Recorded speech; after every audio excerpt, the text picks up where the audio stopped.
एक बार वक्त से लम्हा गिरा कहीं, वहां दास्तां मिली, लम्हा कहीं नहीं।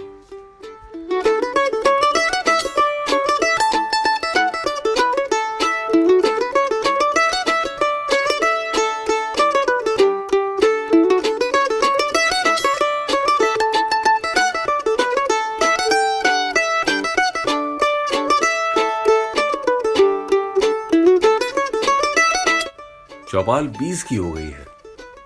21वें जन्मदिन की दहलीज पर आज हम सब खड़े हैं। चौपाल की 20 बरस की लंबी दास्तान का बीज एक छोटी सी मुलाकात के लम्हे में बोया गया था। राजेंद्र गुप्ता, डॉक्टर चंद्रप्रकाश द्विवेदी, शेखर सेन, अशोक बांटिया, अतुल तिवारी और अशोक बिंदल, 6 दोस्तों की यह मुलाकात हुई थी जून 1998 में।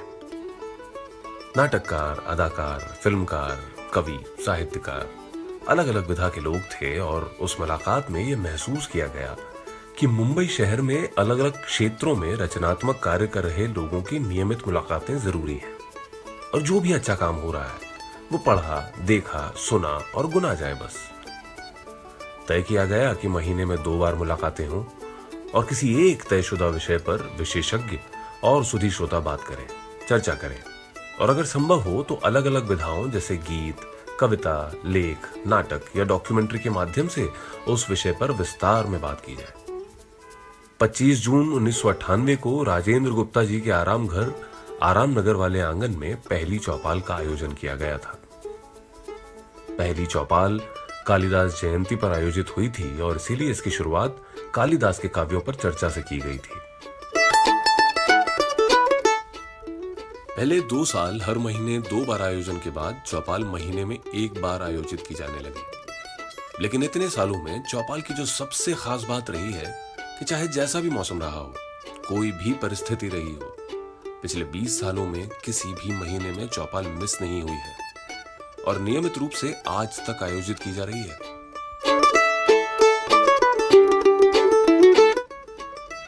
चौपाल की परवरिश के दौरान बहुत से वटवृक्षों की छाया इसे आशीर्वाद के रूप में मिलती रही। शुरुआती दौर की उड़ान में पंडित विनोद शर्मा का योगदान अविस्मरणीय है। पुष्पा भारती जी, गुलजार साहब, विश्वनाथ सचदेव जी, जावेद सिद्दीकी जी का संरक्षण महत्वपूर्ण रहा। इसके अलावा हमारे समय के बहुत सारे विशिष्ट हस्ताक्षरों ने समय समय पर चौपाल में आकर अपनी उपस्थिति से इसे गरिमा प्रदान की है। इनमें हबीब तनवीर साहब, बीवी कारंत, पंडित सत्यदेव दुबे, ए.के. हंगल साहब, जगजीत सिंह, रविंद्र जैन, बाल कवि बैरागी, नक्श लायलपुरी, जावेद अख्तर, योगेश, पंडित रोनू मजूमदार, अश्विनी ताई, शोभा गुर्तू जी, पद्मा सचदेव जी, कुंवर बेचैन, आबिद सूरती, तुषार गांधी, असगर वजाहत, शमा जैदी आदि प्रमुख नाम हैं।